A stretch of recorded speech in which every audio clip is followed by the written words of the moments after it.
Hi, Jim Van Zandt here, one of the pastors at Carlisle United Methodist Church with Sermon in 3 Minutes.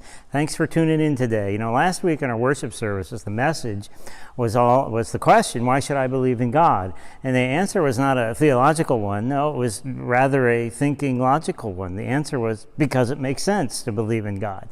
Given all the evidence of the universe, of the world, the complexity of life itself, and even what's within us, it makes more sense and logical sense to believe that there is a creative force behind it.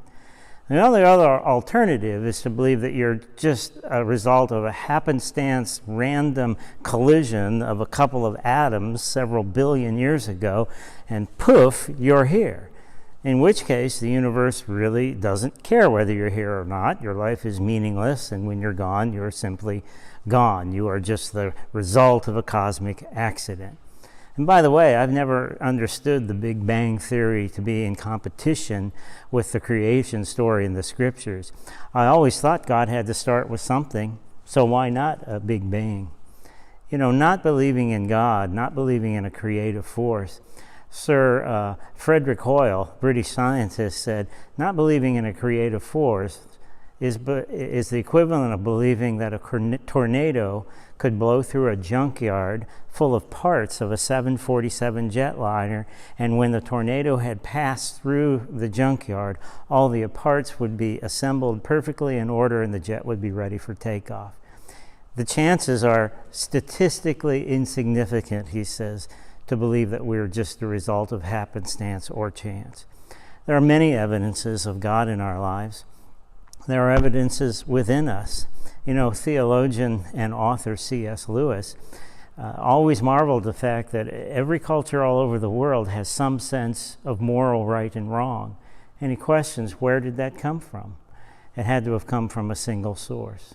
Evidences without, evidences within.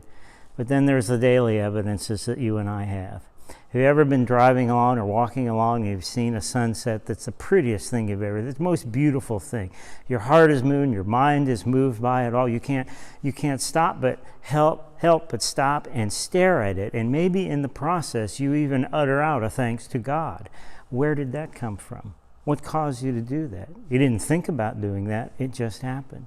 Same thing happens when you look into a starry, brilliant sky.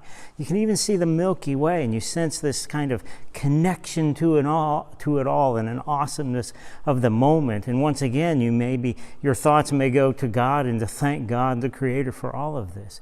Where did that come from? It's born within all of us. Scripture says it's born within the Old Testament, the book of Ecclesiastes, Paul in the New Testament. Some call it the God gene. Whatever it's called, it's an inborn yearning that we have to connect with God, Creator, Sustainer, and Redeemer of us all. God gives evidence of Himself every day in our lives. Sometimes we're just too blind to see it. Take a few moments this week to see evidences of God in your life. Have a great week. Thanks for tuning in.